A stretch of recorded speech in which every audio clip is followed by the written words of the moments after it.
Hello everyone,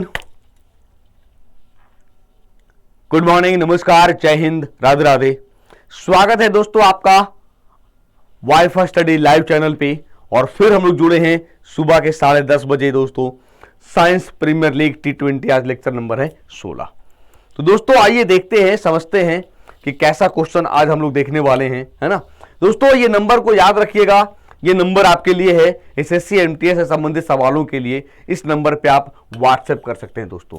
और description box में Google form दिया है, वहां पे आप अपने एग्जाम डेट और डाउट्स जरूर भेजें, जो भी आपके डाउट हैं, जो आपको नहीं समझ में आ रहा है, चाहे वो सब्जेक्ट मैटर हो या फिर एग्जाम से रिलेटेड। ठीक है दोस्तों ये क्लास के शेड्यूल आप देख सकते हो। 6:30 बजे current affair, 7:45 10 minute vocab show, 8 बजे दोस्तों द एडिटोरियल हो गया, फिर 8:30 बजे जनरल अवेयरनेस है दोस्तों, जहां आप जुड़ते हो हमारे साथ। 9 बजे मैथ, 10 बजे रीजनिंग, 10:30 बजे जनरल साइंस दोस्तों, हमारे साथ अभी जुड़े हो आप।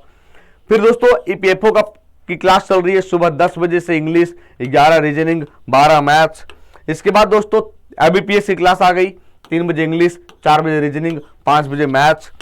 इसके बाद दोस्तों ये क्लासेस चल रही है, आप यहां भी अटेंड कर सकते हो। और फिर सीजीएल का फाउंडेशन चल रहा है, 8 बजे रीजनिंग, 9 बजे मैथ, 10 बजे जीके और फिर 11 बजे इंग्लिश दोस्तों। ठीक है, फिर संदीप सर का स्टैटिक जीके चल रहा है दोस्तों। सवाल नंबर 1 कि हेमट्यूरिया एक प्रकार का विकार है, डिजॉर्डर है, जिसमें शामिल है कि आरबीसी में हीमोग्लोबिन में कमी देखने को मिलता है, मूत्र के माध्यम से रक्त की कमी है, रक्त यूरिया की सांद्रता में वृद्धि है, मूत्र में ग्लूकोज की कमी है। क्वेश्चन नंबर 1 दोस्तों, तो हेमट्यूरिया एक प्रकार का डिजॉर्डर है। कैसा डिजॉर्डर है दोस्तों? हेमट्यूरिया एक प्रकार का डिजॉर्डर है, मूत्र के माध्यम से रक्त की कमी देखने को मिलती है। वो क्या है? हेमट्यूरिया है दोस्तों। क्या है दोस्तों?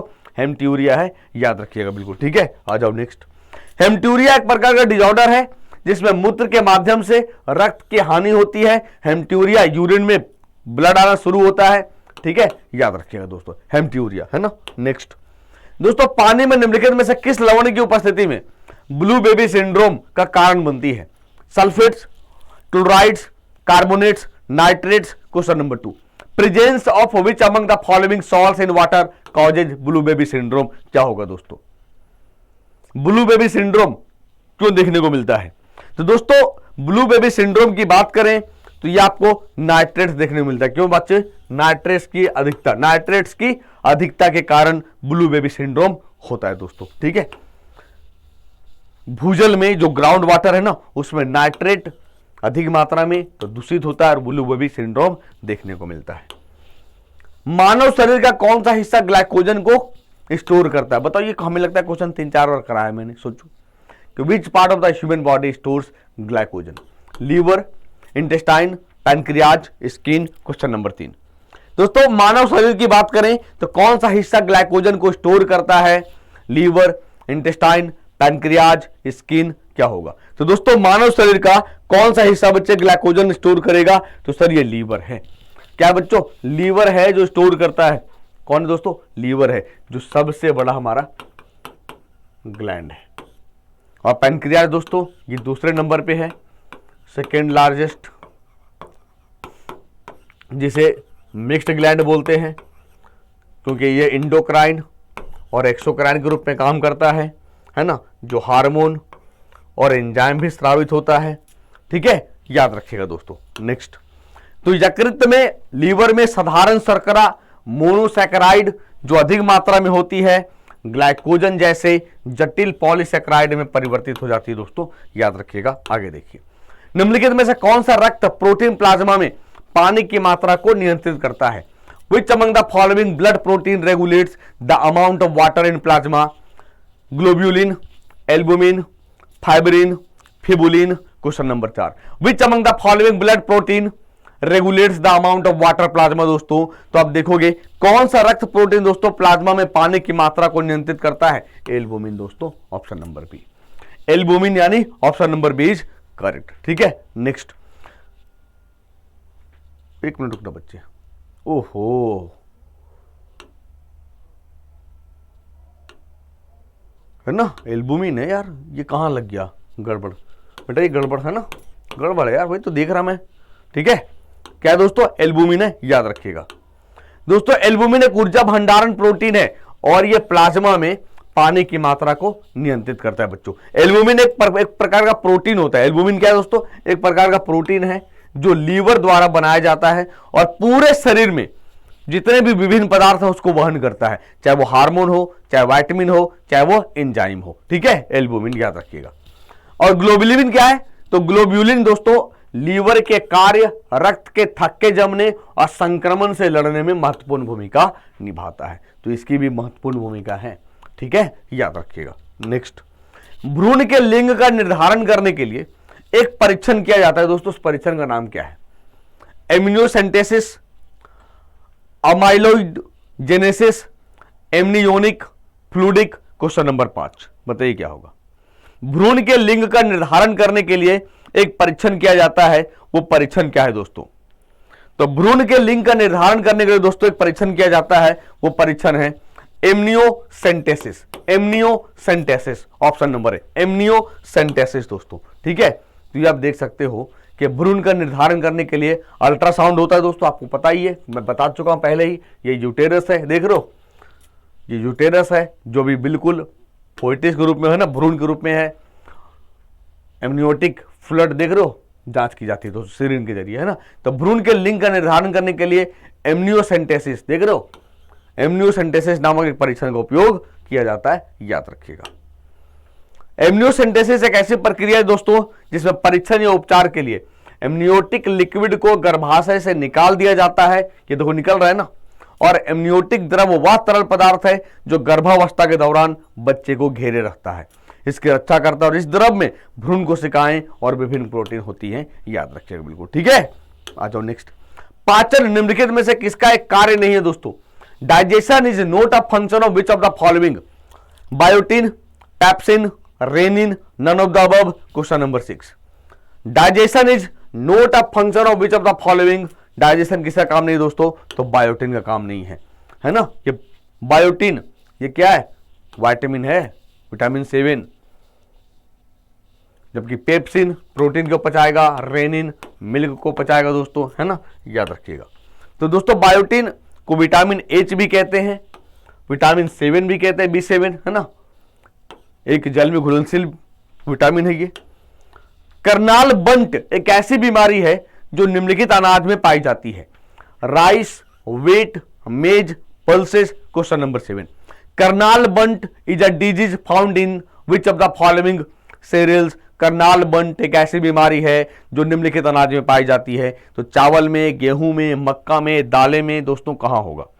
तो दोस्तों करनाल बंट की बात की जाए तो ये सर गेहूं में पाया जाता है बच्चों। किसमें? गेहूं में पाया जाता है। किसमें पाया जाता है? गेहूं में पाया जाता है, याद रखिएगा। ठीक है, करनाल बंट गेहूं, ड्यूरम गेहूं और ट्रिटिकल का एक कवक रोग है, फंगल डिजीज है दोस्तों। क्या ये? फंगल डिजीज है, कवक रोग है। ठीक है, याद रखिएगा। नेक्स्ट, एक मनुष्य के पास कितने कशेरुक होते हैं? How many whatever does a human being have? 33, 36, 29, 26। Question number 8। तो दोस्तों एक मनुष्य के पास कशेरुक की बात करें तो टोटल 33 होता है दोस्तों। जैसे बच्चा बड़ा होता है ये फ्यूज करता है, -7 बचता है कितना? 26 कशेरुक बचता है। कितना बचता है दोस्तों? 26 कशेरुक बचता है। ये आप देख सकते हो, है ना, ये वाली। तो कशेरुक स्तंभ में आमतौर पर 33 कशेरुक होते हैं, बाद में 7 फ्यूज करते हैं दोस्तों, 26 बचते हैं, याद रखिएगा बिल्कुल। ठीक है, सोमाटोट्रोपिन का दूसरा नाम क्या है दोस्तों? Somatotropin is another name for, बताइए, growth hormone, digestive juice, tear gas, laughing gas. Question number 9, somatotropin किसका दूसरा, सोमाटोट्रोपिन का दूसरा नाम क्या है? यह सोमाटोट्रोपिन किसका दूसरा नाम है जो कह दें आप? तो दोस्तों सोमाटोट्रोपिन की बात की जाए तो ये एक ग्रोथ हार्मोन है। क्या दोस्तों? ग्रोथ हार्मोन है ये, है ना। क्या है? लाफिंग गैस तो N2 है दोस्तों, याद होगा आपको। तो वृद्धि हार्मोन या सोमाटोट्रोपिन जिसे मानव रूप में मानव विकास हार्मोन के रूप में जानते हैं दोस्तों। मानव विकास हार्मोन एक पेप्टाइड हार्मोन है, ये एक पेप्टाइड हार्मोन है जो मानव और अन्य जानवरों में विकास, कोशिका प्रजनन और कोशिका पुनर्जनन को उत्तेजित करता है। इस प्रकार यह मानव विकास में महत्वपूर्ण भूमिका निभाता है। आगे देखिए, रक्तचाप को किस रूप में दर्शाया जाता है? The blood pressure is denoted as following: systolic pressure, diastolic pressure, diastolic pressure, systolic pressure, या वेनियस प्रेशर, सिस्टोलिक प्रेशर या सिस्टोलिक प्रेशर या पल्स प्रेशर, क्या होगा? अरे जिसे लबडब कहते हैं, जिसे लबडब कहते हैं दोस्तों, उसी की बात कर रहा है ये। तो रक्तचाप को कौन दर्शाता है दोस्तों? सिस्टोलिक और डायस्टोलिक, जिसे हम कहते हैं 120/80, है ना। तो दोस्तों ब्लड प्रेशर दो संख्याओं में व्यक्त किया जाता है, जिसे हम सिस्टोलिक प्रेशर कहते हैं दोस्तों, है ना, याद रखिएगा। Which of the following microorganisms causes disease like polio and chicken pox? कौन सा सूक्ष्म जीव पोलियो और चिकन पॉक्स जैसे बीमारियों का कारण बनता है? क्या होगा बताइए दोस्तों? प्रोटोजोआ, बैक्टीरिया, वायरस, शैवाल। तो बच्चों ये वायरस होगा। क्या होगा दोस्तों? वायरस होगा। क्या होगा? वायरस होगा, याद रखिए। पोलियो, चिकन पॉक्स, है ना दोस्तों। पोलियो चिकन पॉक्स दोनों वायरस के कारण होते हैं। पोलियो माइलाइटिस, जिसे अक्सर पोलियो या शिशु पक्षाघात कहा जाता है, पोलियो वायरस के कारण होता है। जबकि चिकन पॉक्स दोस्तों किसके कारण होगा? तो वैरिसेला जोस्टर वायरस के कारण होगा, याद रखिएगा। दोनों के वायरस का नाम जरूर याद रखिएगा, क्योंकि आपके पेपर में पूछे जाएंगे, ठीक है। नेक्स्ट, निम्नलिखित में से किस प्रकार के वृक्षों को सूर्य परिवृक्ष कहा जाता है? Which among the following type of trees are also called as sun-loving trees? Sciophytes, xerophytes, halophytes, heliophytes. Question number 12 बताइए सर, क्या होगा? Which among the following type of trees are also called as sun-loving trees? Sciophytes, xerophytes, halophytes, heliophytes. Question number 12 क्या होगा बताओ? तो दोस्तों किस प्रकार के वृक्षों को सूर्य परिवृक्ष कहते हैं दोस्तों? हेलियोफाइटस, है ना। क्या कहते हैं? हेलियोफाइटस। हेलोफाइटस नहीं, हेलियोफाइटस। देखो ये हेलियोफाइटस ऐसे पौधे हैं जो पूर्ण रूपेण सूर्य के प्रकाश में सबसे अच्छे से बढ़ते हैं, जैसे सनफ्लावर है, इसीलिए इन्हें सूर्य परिवृक्ष कहते हैं दोस्तों। ये बहुत ही गहन सूर्यताप के साथ अनुकूलित होते हैं, है ना, याद रखिएगा बिल्कुल। साइकोफाइटस क्या है दोस्तों? तो ऐसे पौधे जो कम रोशनी की तीव्रता पर सबसे अच्छे से सहन करते हैं, जिसे साइकोफाइटस कहते हैं। मतलब कह सकते हैं कि हेलियोफाइटस की अपोजिट साइकोफाइटस। हेलियोफाइटस को धूप चाहिए, साइकोफाइटस को कम रोशनी चाहिए। दोनों में ये डिफरेंस है, ठीक है। जैसे जावा मॉस देख रहे हो। निम्नलिखित में से कौन सा एक पेय पादप नहीं है? Which among the following is not a beverage plant? Camellia sinensis, Theobroma cacao, Coffea arabica, Alonsoa grandiflora. Question number दोस्तों ये क्या है? बॉटनिकल नेम है, ये बॉटनिकल नेम है। क्या है दोस्तों? बॉटनिकल नेम है, याद रखिएगा। तो क्या है दोस्तों ये?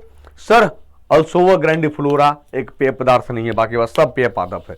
देख लो आपके सामने।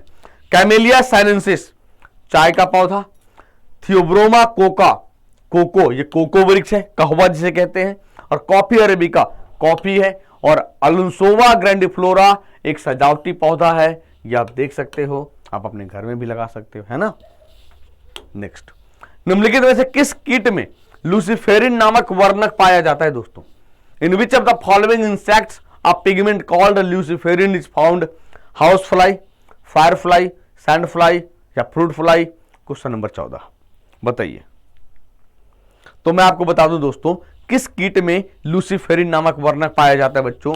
तो सर ये फायर फ्लाई। अरे जिसे जुगनू कहते हैं, जुगनू आपने देखा होगा, अब तो शहर में नहीं मिलता भैया, गांव में तो दिख जाता है जुगनू, है ना, जुगनू। तो जुगनू में लूसीफेरिन नामक वर्णक पाया जाता है दोस्तों। लूसीफेरिन का एक प्रकाश उत्सर्जक कंपाउंड है जो जीवों में पाया जाता है, याद रखिएगा बिल्कुल, ठीक है। ये देखो, ये देख रहे हो, ये देखो जुगनू दिख रहा है, ये कैसा लग रहा है ना। Not is a unit of, not किसके की इकाई है? Speed, distance, depth, acceleration. क्या होगा? तो दोस्तों नॉट एक यूनिट है किसकी? स्पीड की एक यूनिट है दोस्तों, गति की एक यूनिट है, याद रखिएगा, ठीक है।